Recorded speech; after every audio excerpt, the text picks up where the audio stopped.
get them at the bar that is French, Spanish, German, Italian, Chinese, Mandarin, etc.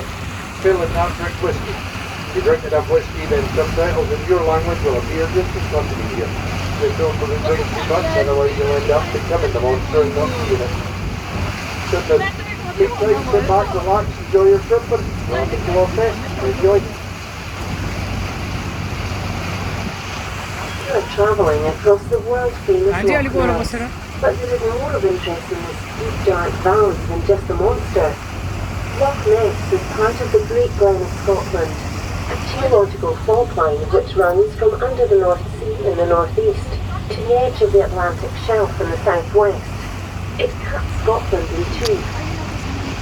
The rocks which form the Highlands of Scotland were laid down in warm tropical seas far to the south of the equator more than 500 million years ago. Around 400 million years ago, the continents of North America and Europe collided, and this created an enormous mountain chain.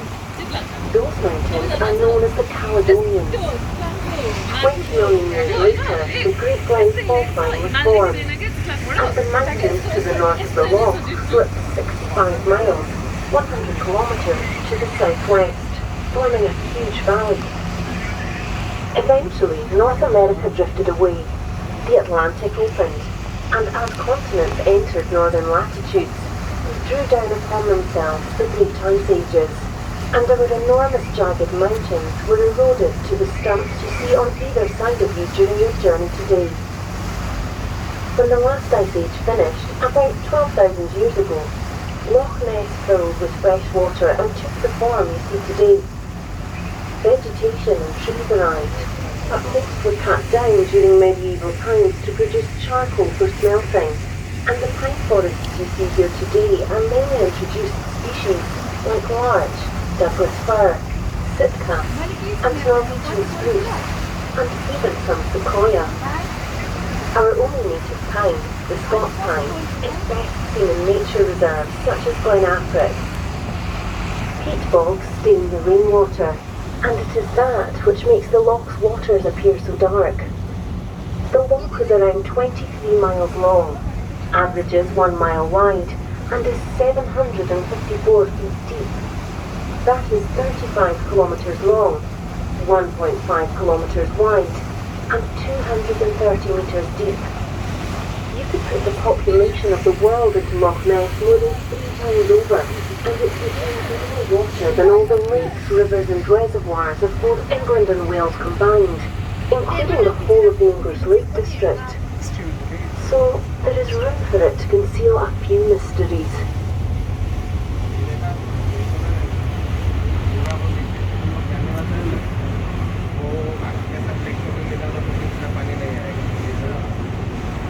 Do keep your cameras to hand, as you never know when you might be lucky enough to film or photograph something unusual on the loch.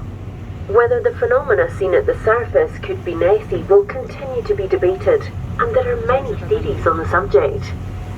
So let us take a look at the history of the Loch Ness Monster and see if it provides any clues. The first recorded sighting of a mysterious creature in the loch was in 565 AD by St. Columba, a Scots-Irish missionary who was preaching Christianity to the native Picts in the area. The story was probably just a parable to show the power of the Church of the Christians. Sightings of a big fish occurred in the 19th and early 20th century, but in 1933 this story suddenly exploded upon the world with a series of sightings and photographs. The most famous picture, that of a graceful neck protruding from the water, turned out to have been faked, but it will always remain the iconic image of the Loch Ness Monster. Scientists have shown that long-necked animals could not live in the cold water, owing to its temperature and the lack of an adequate food supply. Some will be mistakes, diving birds, and even deliberate invention. The vast majority of sightings are of a single hump, and those could be large living creatures. Sonar confirms strong contacts in the deep water, the domain of fish rather than air breathers. One suggestion is that sturgeon may have been introduced to the river system, and it is known they can live for centuries and grow to enormous proportions. the world record being 8.3 metres and over 240 years old. It might not be a very romantic monster, but at least it could be a real creature. In the cliffs on the south side of the loch is the concealed entrance of Goddy's Cave. Goddy's real name was Alexander MacDonald, a notorious cattle thief. He used the cave as a hideout. As a survivor of the Battle of Culloden, he was determined to assassinate the Redcoat commander, the Duke of Cumberland, in revenge for the beating taken by his fellow clansmen during the battle.